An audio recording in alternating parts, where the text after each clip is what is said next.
রয়েছি বুড়িগঙ্গা নদীর তীরে, অর্থাৎ শ্যামবাজারের যে নৌঘাট, সেই নৌঘাটে আমরা দেখতে পাচ্ছি বিজয়ের প্রথম লগ্নে, বিজয় দিবসের সকালবেলায় ব্যতিক্রম আয়োজন করেছে বাংলাদেশ ইসলামী ছাত্র শিবির জগন্নাথ বিশ্ববিদ্যালয় শাখা। নৌ র্যালির আয়োজন করেছে বিজয় দিবসের বিজয়ের নৌ র্যালি। যেই নৌ র্যালির সাথে জড়িত থাকবে বুড়িগঙ্গা নদীর ঐতিহ্য এবং বুড়িগঙ্গা নদীকে রক্ষার যে প্রতিশ্রুতি বিভিন্ন সামাজিক এবং রাজনৈতিক সংগঠনের সাথে জড়িত রয়েছে, সেই বুড়িগঙ্গা নদী রক্ষারও একটি ইঙ্গিত হবে এই বিজয় র্যালি। আমরা দেখতে পাচ্ছি এই বিজয় র্যালিতে অংশ নিয়েছেন জগন্নাথ বিশ্ববিদ্যালয়ের শাখার সেক্রেটারি এবং জিএস প্রার্থী আব্দুল আলিম আরিফ। র্যালির প্রস্তুতি নিচ্ছে। আমরা দেখতে পাচ্ছি যোগসু নির্বাচনের ভিপি প্রার্থী জগন্নাথ বিশ্ববিদ্যালয় শিবিরের সভাপতি রিয়াজুল ইসলাম। আমরা দেখতে পাচ্ছি এই র্যালির জন্য যে আয়োজন, সেই আয়োজনকে সুশৃঙ্খল করার জন্য প্রস্তুতি চলছে।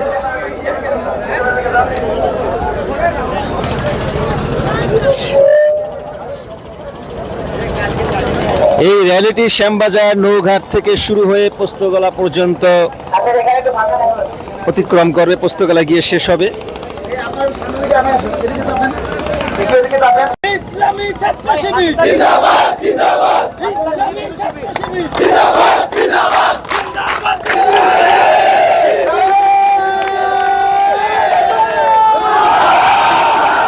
উজ্জ্বল নক্ষত্রের মতো এগিয়ে আসছে জবিয়ান ঐক্যবদ্ধ প্যানেলের নেতৃবৃন্দের নেতৃত্বে বিজয়ের র্যালি, অর্থাৎ ইসলামী ছাত্র শিবির জগন্নাথ বিশ্ববিদ্যালয়ের শাখার উদ্যোগে আজকের এই বিজয় র্যালি, বিজয় নৌ র্যালি। আমরা দেখতে পাচ্ছি জাতীয় পতাকার রঙে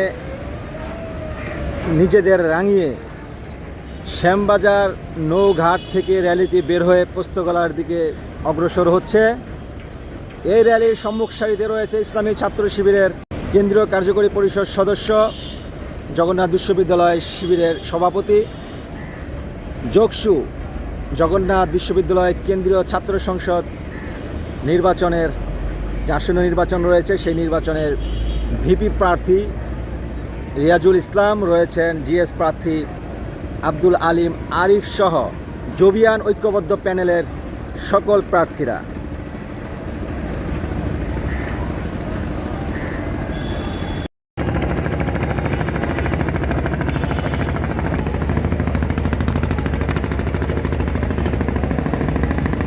এই স্রোতেশিনী নদী আজ থেকে অর্ধশত বছর আগেও এই নদীর স্রোত রাজধানী ঢাকাকে বিধৌত করে একটি পরিচ্ছন্ন নগরীতে টিকিয়ে রেখেছিল। সেই নদীটি এখন দখল হয়ে একেবারে একটি সরু খালে পরিণত হয়েছে। দুপাশ দখল হতে হতে এখন একটি খালে পরিণত হয়েছে। নদীর গভীরতাও কমে গিয়েছে।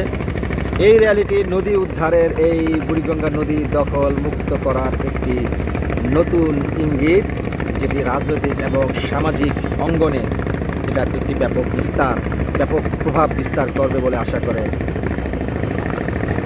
এই সমাজের অভিজ্ঞ মহল।